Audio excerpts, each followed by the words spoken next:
As the independence fever swept through the country, even Maulana Bashani, an old political rival of Sheikh Mujibur, offered his support. Bashani said that if the president does not hand over power to the elected representatives of the people, meaning Sheikh Mujibur's Awami League, he and the Sheikh will lead a massive campaign of liberation.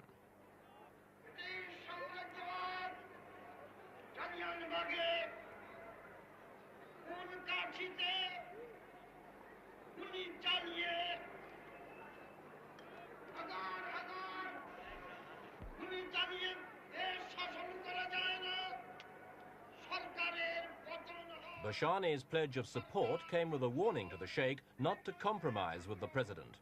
It's better to be a hero, he said, than a prime minister.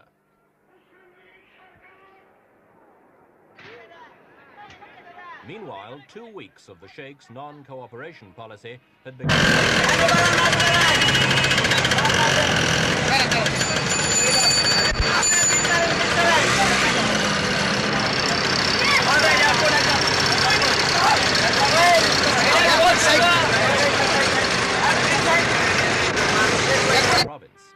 Vigilante groups, mainly Bengali students, set up their own roadblocks and searched cars and their passengers. Any driver unable to speak fluent Bengali was immediately...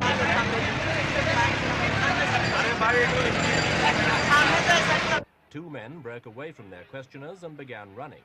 One produced a gun and fired at the rickshaw driver.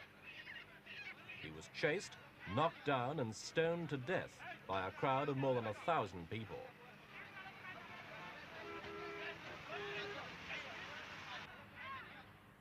Within minutes, troops were on the streets dispersing the crowds. Quickly and efficiently, they set up positions at strategic points. Even so, the incident was a gruesome reminder of just how near Dhaka is to boiling over into fierce intercommunal fighting. To prevent the situation getting any worse, President Yahya Khan flew into Dhaka for talks with Sheikh Mujibur. Despite his waves, he received few cheers when his heavily armed convoy sped into the city centre. Sheikh Mujibur emerged from his first meeting with the president in a very non-committal mood and refused to be drawn by the barrage of questions fired at him from the press.